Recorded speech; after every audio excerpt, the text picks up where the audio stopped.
Hello, everyone. Thanks for joining us today. My name is Stephanie Menor. I'm going to be your teacher today in this jewelry making class. Well, you're getting a twofer. This is actually a very special class that you're getting because you're learning two really fun, trendy jewelry making techniques that maybe you're not so familiar with. One is UV resin and the other is polymer clay. So we are going to use these materials separately. We're going to use these materials together and we'll show you how beautifully they work together separately and how beautifully they make jewelry. So let's switch to the top-down camera. Thank you. These are some of the earrings that we are going to make today, similar to this. So you can see in this first earring, this has a polymer clay leaf and then a bezel here at the top with some dried flowers trapped in UV resin. So this is one way that you can combine those materials. Here is kind of the opposite. The bottom has the flowers. The top is made of polymer clay, and this has a little bit of texture to it. And then in this earring, those dried flowers and resin are on the bottom with a little clay piece up here. So I think mixing and matching these different materials kind of elevates your designs and makes you stand out from the crowd and can really enhance the look of your homemade jewelry. All right, let us move this off to the side. And I have a long list of supplies for you because we are using things from the world of UV resin and things from the world of clay. So starting with the clay, this is the clay that we're using today. Let me show you what it looks like in the package. This is just another colorway. And this is special clay that's found in the jewelry making department. It is polymer clay. You can tell by this little icon here, it is an oven baked clay. So you make it, you bake it, and once it cools, you can assemble it into jewelry. There are lots of different clays out there in the market. Air dry clay, which just kind of dries in the air. There is like potter's clay that has to go into a kiln at very high temperatures. But polymer clay is really designed for at-home crafting. It goes into a warm oven, 250 degrees only, for about 20 minutes, depending on what you're making. It can go longer if you're making something really thick, but this is the polymer clay that we are using.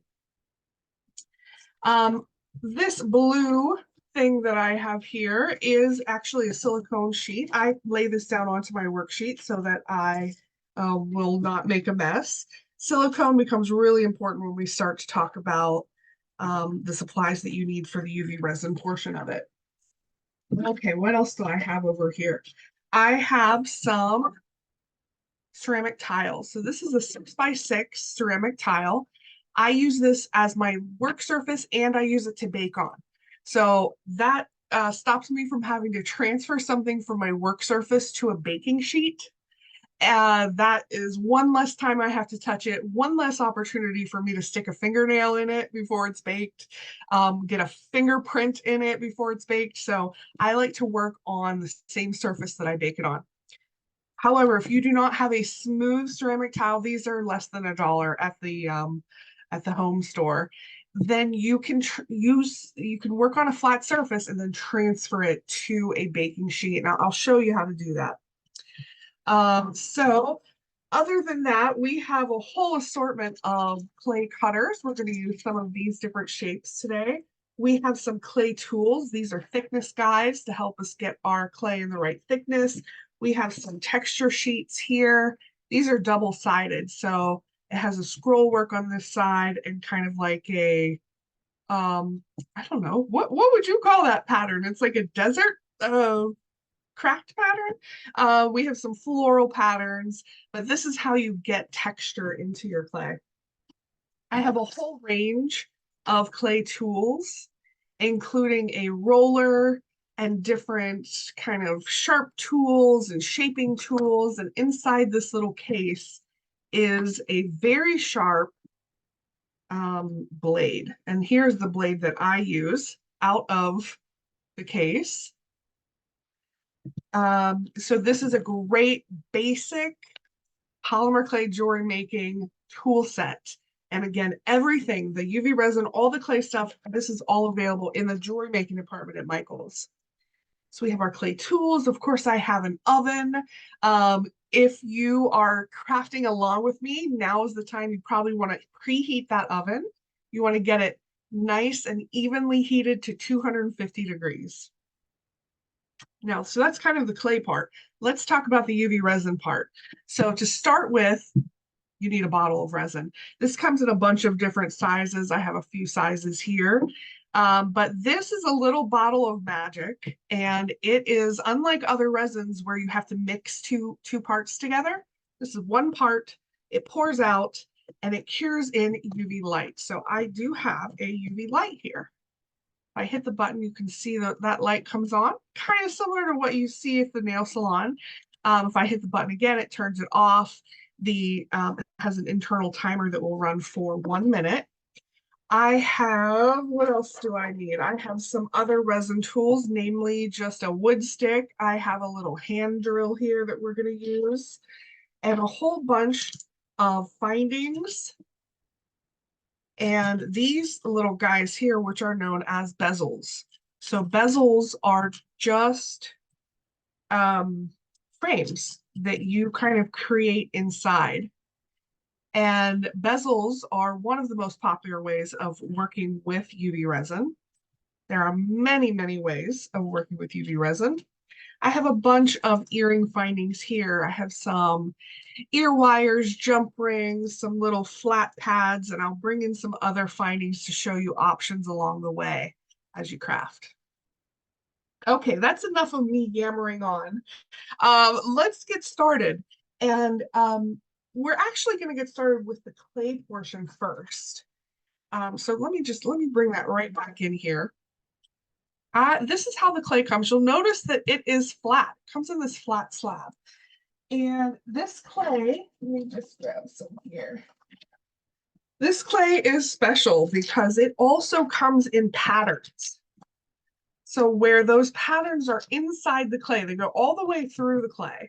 So when you go to the jewelry making department, you will see this funky pattern clay that you may not have ever seen before. And that's because it's brand new. It's available at Michael's in the jewelry making department. I sound like a broken record, but it's available in patterns, but also in solids. So this is one of the solid colors. The solid colors, as I showed you earlier, they come in like kind of an ombre.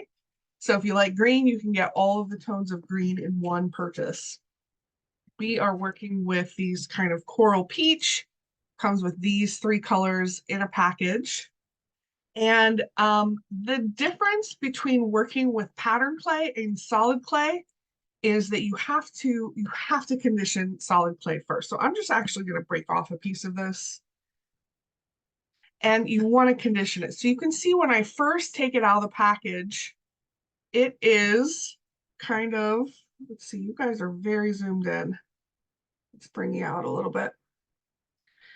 It's kind of not crunchy, but it wants to fall apart. And I pull it and it just like falls apart.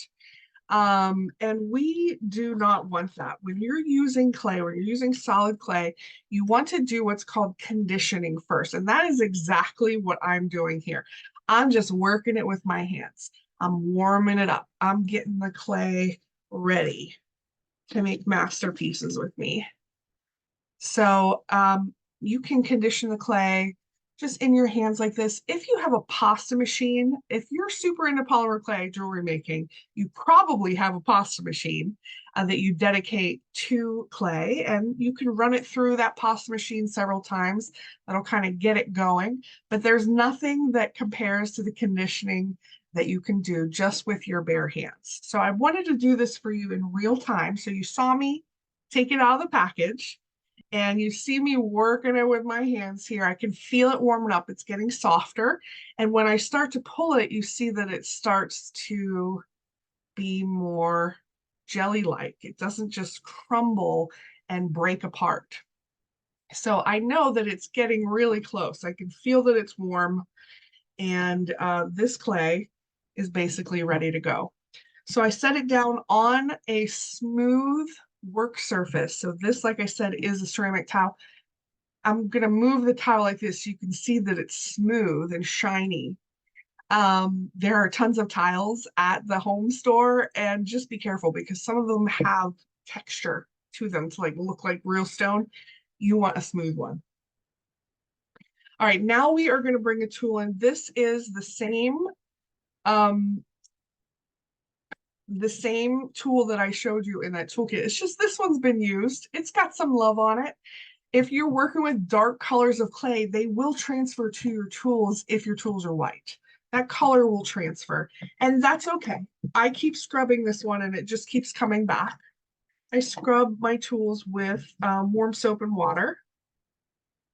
All right, so I am just kind of rolling along this clay. The thing is, if I really want to know that I've achieved an overall thickness of that clay, I need another tool. This is what I showed you briefly. These are thickness guides. And there's something that goes on either side. You probably are familiar with something like this for pie crust making. Same thing. This just stops me from like making my rolls go haywire. It keeps them even and makes sure that I'm getting an even thickness.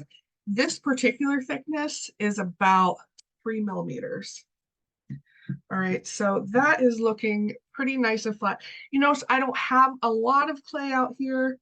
You don't need a lot of clay because I'm just making some small little bits and pieces that are going to go with my UV resin. I am actually going to give this another little, because for the one technique that I'm showing you, we need it to be thinner than 3 millimeters. So I'm going to go like that. I just got it a little bit thinner. And here's where I want to warn you, if you have dogs, cats, pets, their hair is probably going to get in your clay at some point. So try to work in a not a sterile room, but a room where they might not be inclined to go. Make sure your hands are free of dust. You're going to get dust, fingerprints, fingernails in your clay at some point, but we can try to be careful and work around that. All right, so the next thing I want to do, let me show you this earring again. It uses this very similar color. Might be the exact same color, and it just looks a little different in the camera. But you can see it has a texture. So let me show you how to add the texture to the clay. You want to do that before you start cutting your shapes out. So that texture, I want to use this. So this has, you can see they're very flexible. This has like tiny little dainty flowers. But before I put this texture sheet on there, I have a container of cornstarch right here and an old brush. And I just like, you can also put this on with your fingers. Put it on here. This is going to stop the clay from getting stuck inside these, because these little nooks and crannies are quite small. And so I just want to make sure. So I'm going to lay this down here. I'm going to grab my roller again. And this part is a little delicate because you want to add pressure, but not let this thing move. It's going to want to move on you. So use one hand to hold it down while you try to get in there and start rolling. And it's going to feel awkward at first, but trust me with the keeping one hand down. And once the clay kind of like accepts that texture, you'll feel it. You can move it a little easier with both hands. And you can use a lot of pressure here. If I was not with you, I would be standing up and doing this so that I could push my weight down on it to use a lot of pressure. So let's see what we got.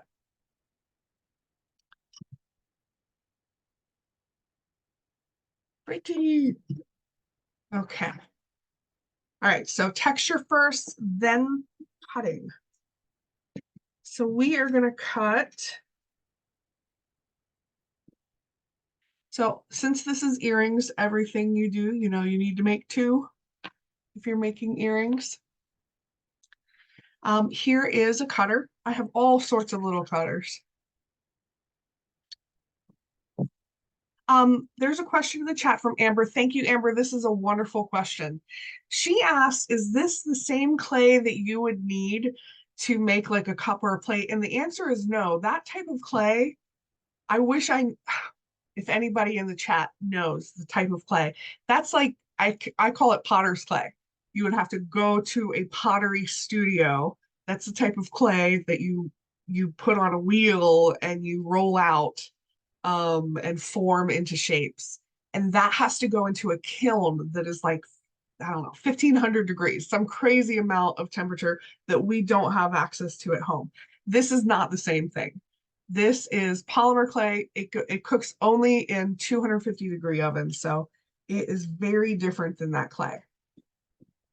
All right, so I'm going to take my cutter, dip it in a little cornstarch. Just want to avoid any kind of stickage. And then I can see through the cutter and find where I want my cut to go. And I'm going to cut right here. You are going to cut 2 of them. And let's also cut some other shapes. I have a small circle here. Do 2 of those.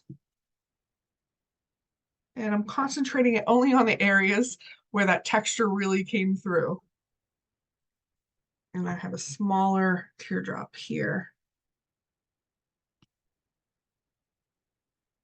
And when you use the cornstarch, you can see that I can lift it straight back up. It's not going to stick. Okay, so I have my cuts, and now I can just weed out the clay that I don't want. And when you're working on a nice surface, smooth surface like this, it just makes it easier. I don't have to touch these now. They're there to stay. And this leftover clay, I can just bunch back up and save for the next time. And I'll show you exactly how I save it. I have a piece of cling wrap here, and I have some pieces of clay in there, and this is going to join it. And I wrap it up like this. And actually, I have a little box over to the side, and that's how I keep my clay. Okay, so these pieces are beautiful.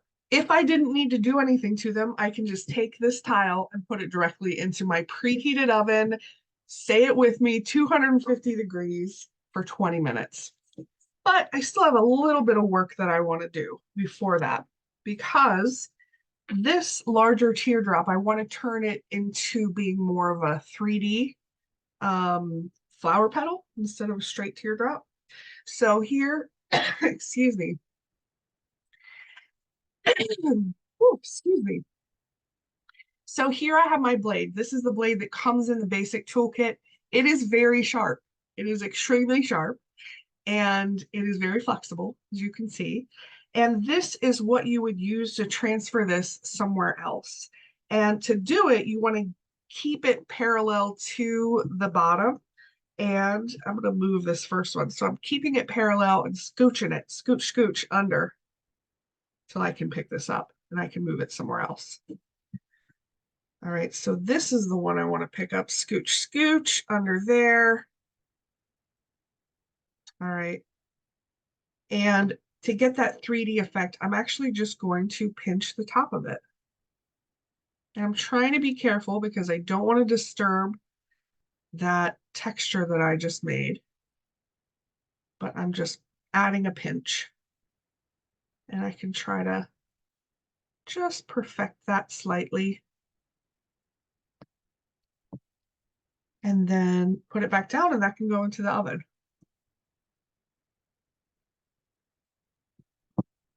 Okay, into the oven they go.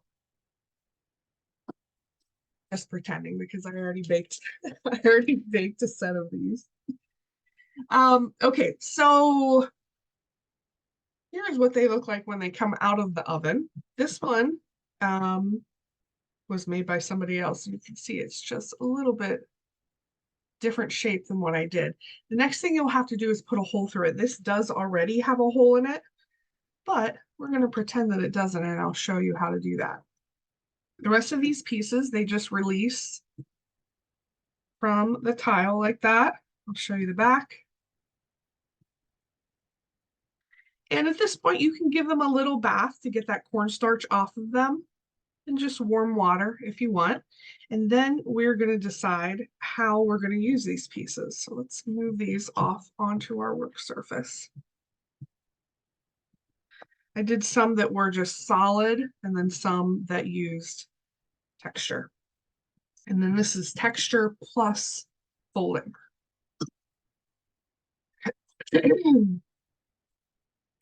I think actually at this point we should pause and move on to the UV resin part of it, because we don't know exactly how we want to assemble these things together yet. And that will determine how we put our and where we put our holes. So let us move to UV resin. So here's where the dried flowers come into play. This is what the bottle of UV resin looks like. It says hard type, and this is a clear liquid. When you are using it with bezels, you need this special tape. This is a special polyester tape. You find the edge of it. Here you go. Also sold at Michael's. And with some scissors, I'm going to cut a piece.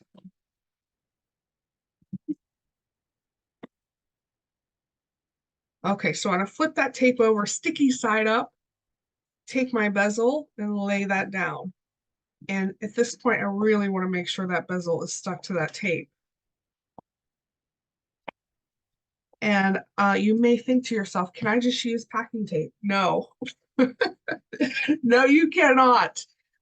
Try it yourself, and you'll see it becomes very, very sticky once this goes through its curing process, and it's very hard to work with, which is why there is a special tape out there for this, resin tape.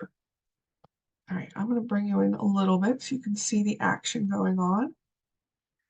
Another great question in the comments, do you need to wear a special mask when working with this type of resin?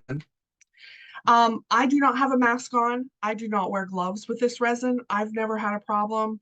But work in a well-ventilated room. If you have sensitive skin, you need to take special precautions for yourself.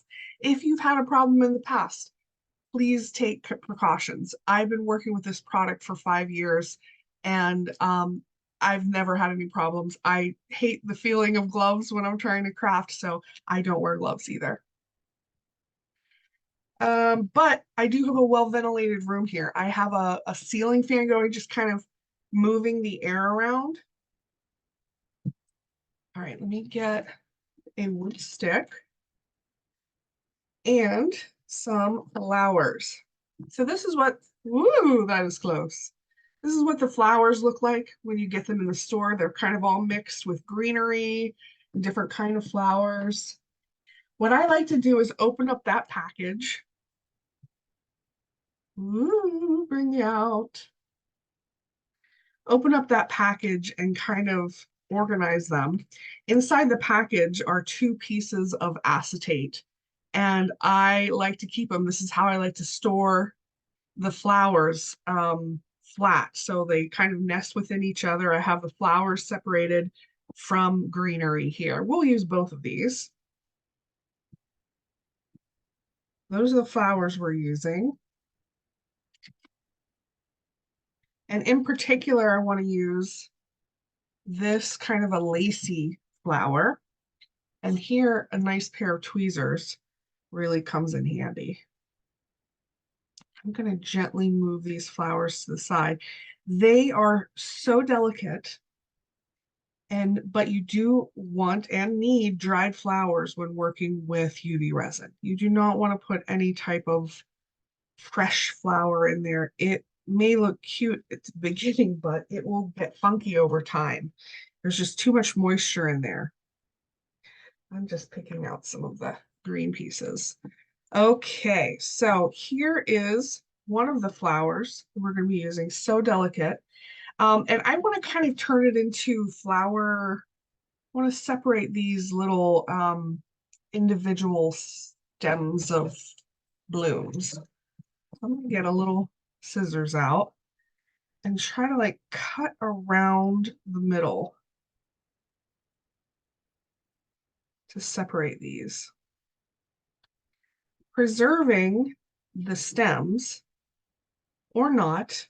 It can be just, complete flower confetti. That looks beautiful as well. And I'm just kind of getting them together here.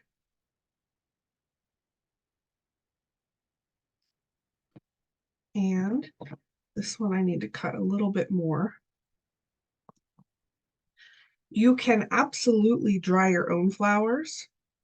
They have ways of doing that in the microwave, different products, or the old-fashioned put it in a book and come back to it in a week. Or Michael's has a beautiful array of dried flowers. Now I did get one flower here. Let's see if I can pick it up or if it's stuck there. It is stuck there. Okay, a little preemptive flower. All right, now let's bring in. So here is where the resin comes in. We are going to go straight from the resin, from the bottle, directly on here. And when working with a bezel, you always want to lay down a thin base coat.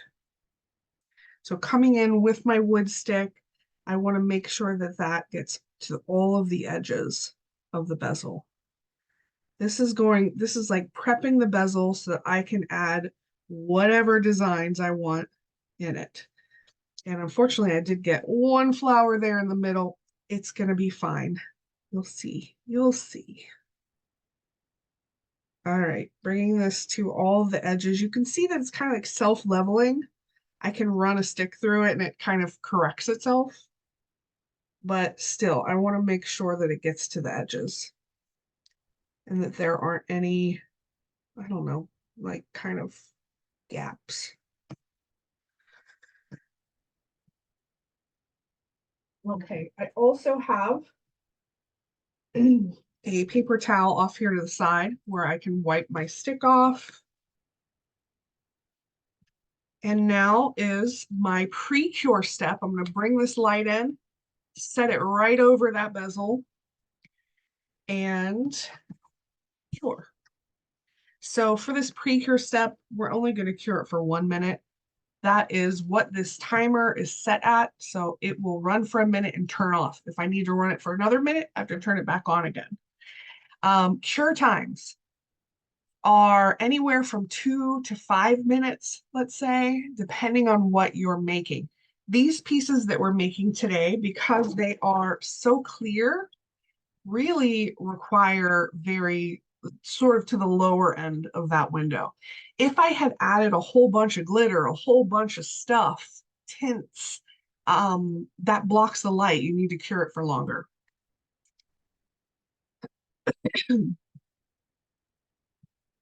All right, while that's going, I'm going to show you some examples beyond the ones that I've shown you of different pieces made with bezels. So that went for a minute. Let's move it out of the way. This uses a few different flowers kind of clustered together with a clear background. And this one, same idea, except this has a slightly tinted background. Kind of looks kind of grayish. Let's see the back of it. The back's not very fun. All right, so you can see, I'll show you how to tint here if we have time at the end of the class. All right, so we're ready for more. So now this is cured. You can hear I'm tapping on it. It is no longer liquid. It is cured. Let's add another thin layer.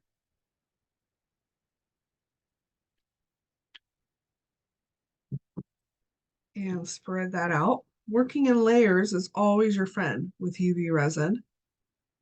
In particular, if you have added dark tints, a lot of glitter, working in thin layers is just going to make sure that it cures all the way through.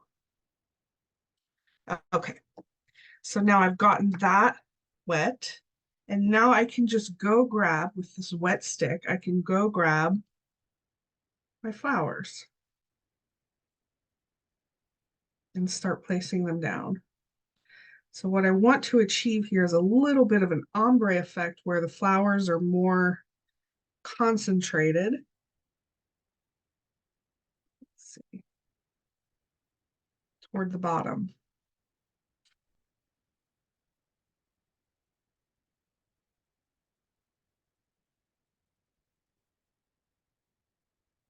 This one doesn't want to come off of the stick, so I'm trying to like scrape it off.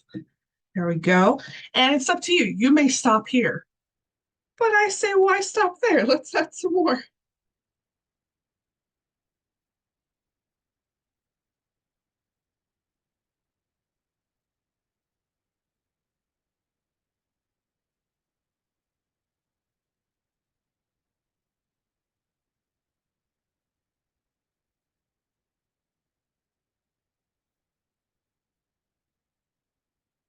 And especially way down here at the bottom, I really want to make sure that I get a bunch.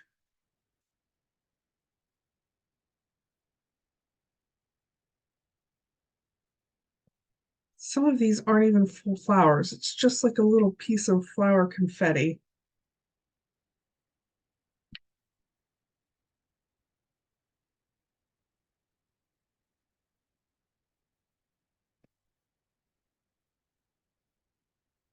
Hmm.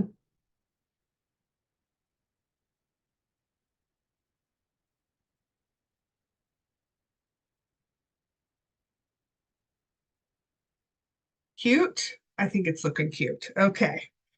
So now it is just about filled to the top of this bezel. If I can go around here, so it's hard to see because it's clear on clear, but move that flower around. It is just about filled to the top. So I am going to cure that in place. I don't want to add more resin. I don't want to do anything to it. I want those to stay exactly where I put them. So let's cure that. So I showed you these pieces, and I'll add a third level to that, which is with an opaque background. Instead of kind of the semi-translucent or clear, this has an opaque background. So to achieve that, you need to lay down some tinted resin to begin with. So those are all bezel pieces. You can also use UV resin in molds. So this is a flower earring that came out of a mold. So you can see the big difference is there's no frame. It's just clear to the edge. Here's like a hoop style kind of mold. And this uses all different colors of flowers in there. It's so, so pretty. And again, no frame. Okay, that went for a minute. So at this point, I am going to pick this up so that I can look at it closely. What I'm trying to determine, yes, trying to determine if I want to fill that bezel up more. And when I look at it closely, I can see, yes, I do. So we're just going to go straight on again with more resin.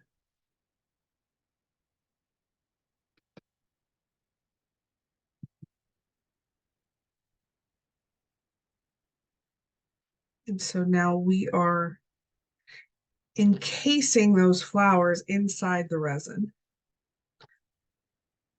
protecting them for all time.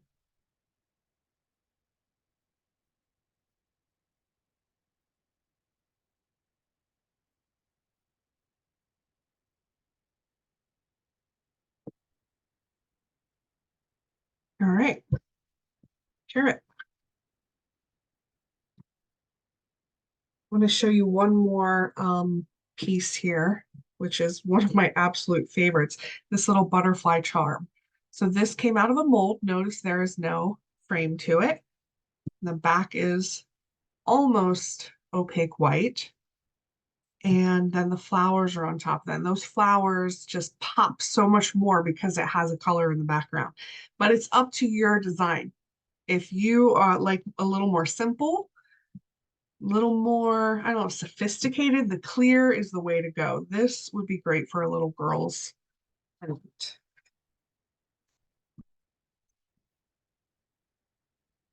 Okay, so I'm gonna let that go.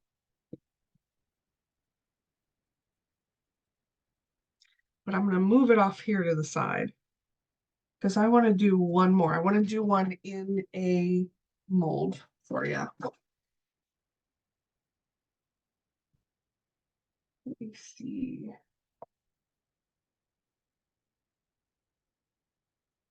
I have all kinds of molds here off to the side. There are a ton of molds at Michaels and Michaels.com. Check them out. I want to find one that's kind of flat.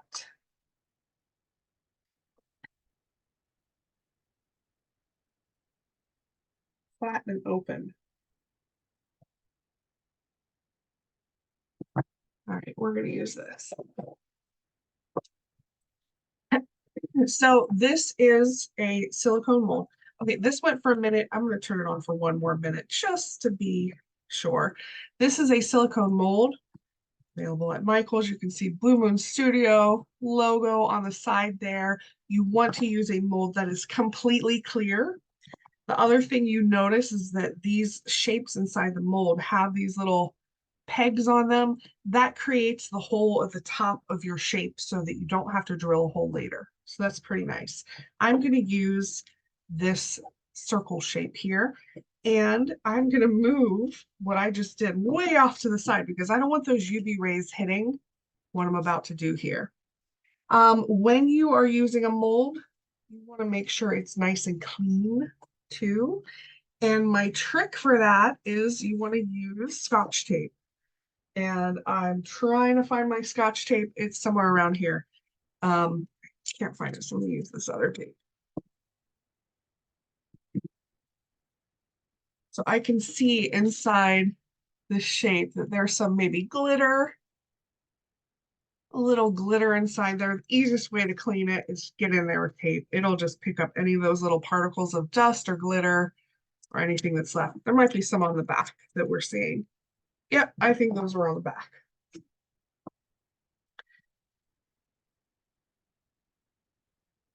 Okay, so to mix tint in, you need to have a little silicone cup,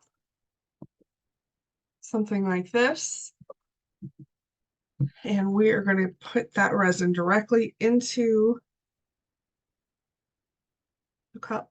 I don't need a lot. I'm only making one earring for you guys. You would be obviously making two. And then you have an assortment of tints that are available. They look a little something like this. Okay, give them a good shake. And I'm going to use a white flower on the front. So let's do a little bit of a light pink.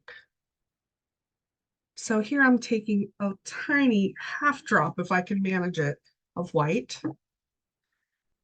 Let's a good shake.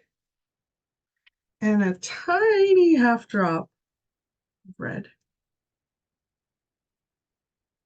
Let's see what that gets us. So these are special tints that you can use with resin. That's looking very white. We need more color.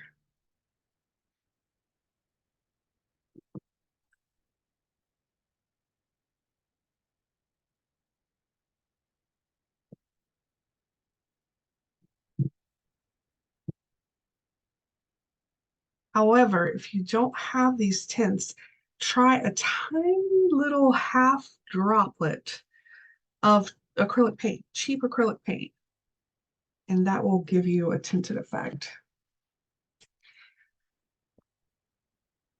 Okay, so I have my color mixed, but I still want to go in first with clear.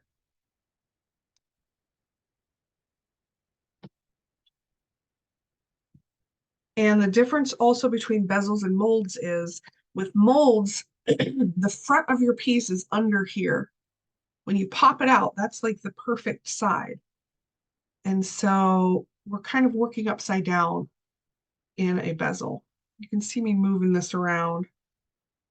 I just want to move that resin till it hits all of the walls of the shape. Okay, and now I'm going to lay my flowers in. I have another little container of some other colors of flowers.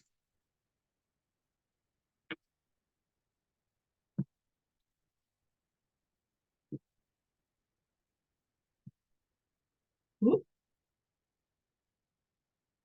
And wetting the tip of the stick, I'm going to put my most fronted flower first, which I want to use this purple flower.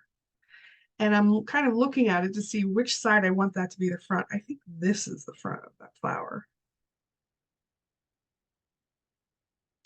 And then I'm going to put what I want to show behind that flower. I want this to be behind it. Turn that around, kind of fit that in there. And when you're laying flowers, make sure that you have not trapped an air bubble behind there. And in fact, you can take it and pick it and look at and see. You'll see if you have trapped some air. Doesn't look like it. Okay. Wipe off your stick. I'm going to bring this light in and pre-cure that down because what I'm going to put on top of it, I don't want to move anything that I've done. That'll just lock it into place and we can jump back to this. So this is what I have. It's cured for a total of 3 minutes. We did a 1 minute pre-cure, or did I do 4 minutes? 1 minute pre-cure, 1 minute kind of the in-between level, and then one final top coat. As you can see, as I'm moving this, this has become very strong tape on there to get off. And this is what it looks like. You can see I have a little bit, I was a little overzealous down here. Which, if that happens to you, you can try to snip off any parts that went kind of beyond where you want them. Kind of snip it little by little. Or you can use an emery board and kind of clean that up. Okay, so that's that. Jumping back here. We're jumping all over the place, guys. These are wire cutters, some of them called side nippers, but they are the sharp ones. Okay, so now I'm going to put down my color. This goes in the back. This, what we're looking at, is the back of this shape.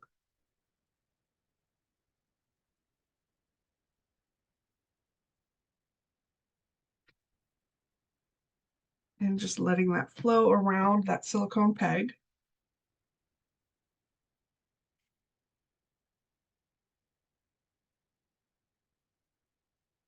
And again, I'm going to lift this up just to make sure.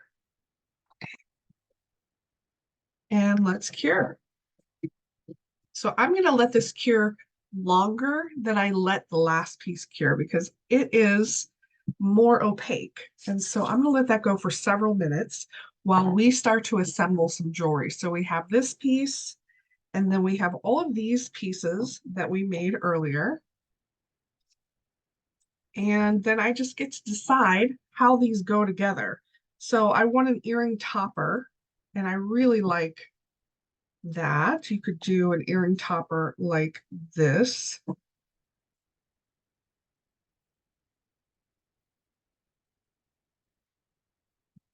If you had a plain circle would be nice too. I think I'm going to keep this one really plain and do this. So this is my piece exactly as it came out of the oven. If there are any rough edges to it, I can take an emery board and kind of just perfect it. You can see there's a little bit of what do you call that, a foot? And if I just gently with the emery board, I can kind of get rid of that. And if you're making these as a gift, if you're making them to sell, you do want to make sure that they are just perfect. Okay.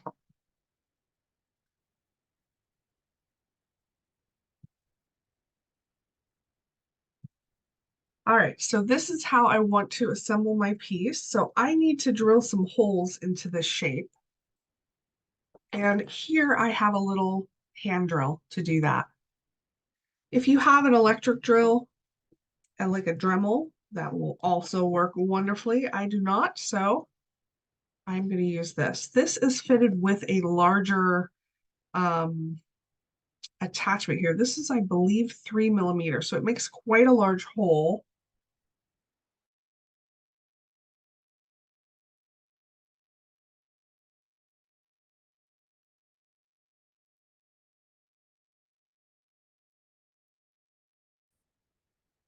All right, so I line up the drill with where I want it to go and just kind of start twisting. And it makes really short work of it. Just a few seconds. It's already through to the other side. And then I'm going to reverse.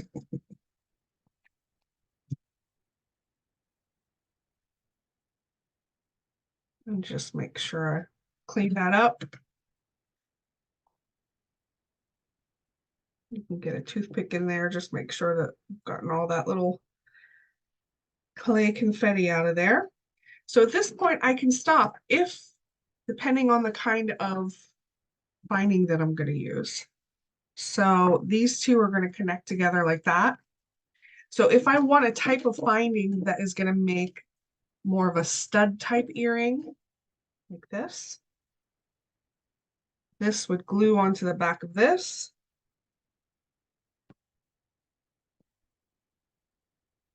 Oh, come on, you. And then this would connect like this. And then you have a wearable earring. Okay, so that's one option. If you instead want to use something that's like this, then we need to do another hole.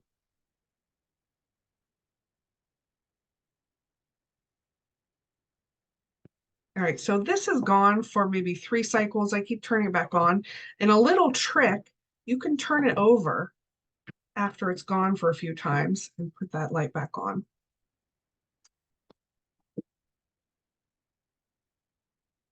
And of course, I did not take the time to line these up perfectly. So it looks a little off kilter, but you will not be like me. You will take your time. So here's the way that this would line up. Let's get rid of all of this stuff here. I'm going to show you another little trick. This clay has been baked already, but it can ride for another time. And what you can do with it is by using another piece of clay. I'm just going to pick it up.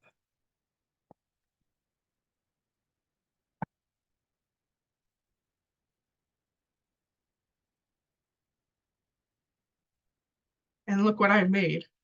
A cute pattern that I can make into more earrings.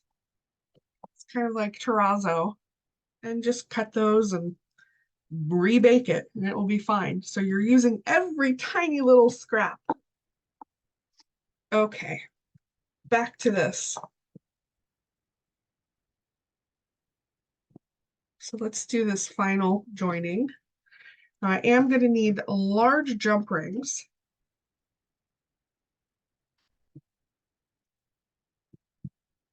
These are all the pieces that I need. If you have not opened or used jump rings before, this is a jump ring.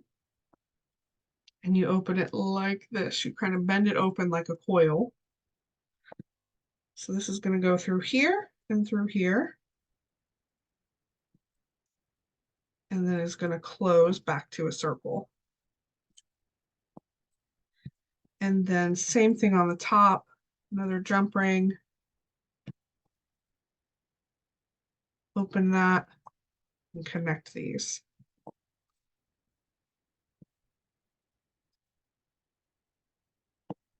And close it up. And then you have an earring. Now, if I were doing this for real, I would probably take the time to cut this down, not cut this down, but change this. I forget what you call this part of a drill. This part of a drill. change it out to a smaller size so you can see that it just makes a very large hole. Compare that with this one. This is about a 1.5 mm size drill that was used to drill that out versus this one. Drill bit. Thank you, Karen. So you can see this just looks a lot more finished and perfect. The drill's available at Michael's, and it has, there are different drill bit sizes to use with it. Okay, so that's our first earring. That is final. Let's see how this one's doing. All right, so you can see I'm just kind of pressing on it. I feel it want to release. So let's see what we have. So this is the front. So you can see by being conscious of your layers, I made sure that that purple flower's in the front, the larger flower is in the middle, and the color is in the back. And you can obviously see all of this extra business here, but no worries. We are just gonna, it kind of wants to separate correctly. You can see it is just perfect where that little extra bit was. And we do not need to drill a hole in this one because it already had a little peg in there. All right, so what should we do with this one? We have all of these pieces we can use with it. So we can use this as the top of the earring, turn it this way where the hole is, and dangle something cute from that. Maybe this. This is the, to me, this is the fun part where you make stuff and then you kind of figure out how it goes together. Now, if I wanted to dangle multiple things from here, you need to drill more holes. So let's pretend for a second that I had 3 of this shape. I would need 1, 2, 3 holes to connect those. Or I can make this the bottom of the earring, so turning that around so the hole is at the top, and needing some type of a topper for it. There's kind of those shapes together. Kind of like that. This shape, maybe. That's a little too skinny. So I kind of like this one. Heart shape. Very simple, just 2 pieces. All right, so first I'm going to perfect this. Might need to use a little emery board. Get those edges cleaned up. Okay. Aha, I do have another drill. This drill has the smaller bit. Let me show you a comparison. Oh, now you can really see that was a big chunky one. All right, we are going to try to be more careful with this and line it up. So find the middle. Actually, I'm just going to put one right here in the middle. And already we're through there.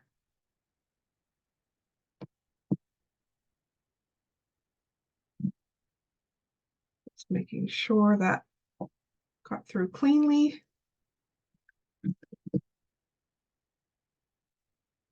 Clean that.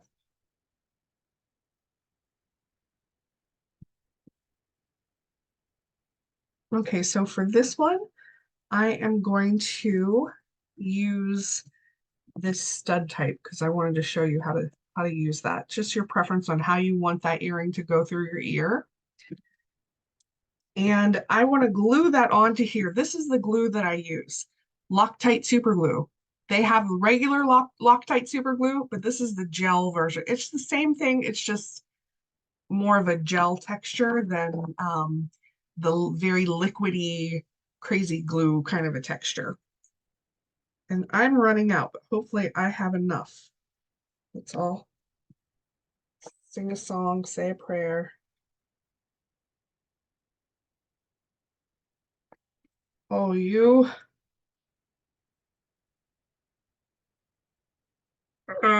Okay. All right, that's okay. We're going to use UV resin instead. So UV resin is a wonderful adhesive.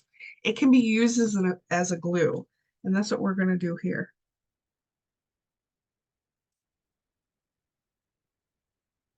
A tiny little dot of it. I'm going to pick this earring piece up with pliers so that I can kind of, I'm like scooping under because I want that UV resin to come over the edge of it. Full disclosure, I do think you get a better bond with Loctite than you do with using the UV resin, but this will absolutely bond for you. And let's cure that. And then we are going to assemble those earrings and then we're out of here. So let me let this go for a minute and I'll show you some other pretty pieces. Move this to the back that we've made that combine UV resin and polymer clay. So this was a pendant. This was a super chunky one that we made. And here we just made a plain shape in UV resin and then baked it and then added flowers after that on top of it, kind of like decoupage. Here's a fully UV resin piece, just adding some flowers at the top. All right, so let's get our stuff together. I am going to need a bigger jump ring. If you're into making jewelry, having a big package of jump rings like this is absolutely necessary. You're going to go through them. All right, that went for a minute. That is now on there, and I just need to connect these two together. So as I do that, I'll thank you all for joining us and making it to the end. You guys are awesome. Check it out on YouTube. It'll be uploaded to YouTube. And check out our future classes. We do 3 of these a month. And usually we do a UV resin class or a polymer clay class. You got a little bit of each. And there is our cute little earring. All right, guys. Thank you so much for joining us. I hope you learned a lot. I hope that you're willing to go out and try these materials. We would love to see what you make. Make sure to post those with the hashtag Make It With Michaels. And we'll see you next time. Thanks a lot, guys.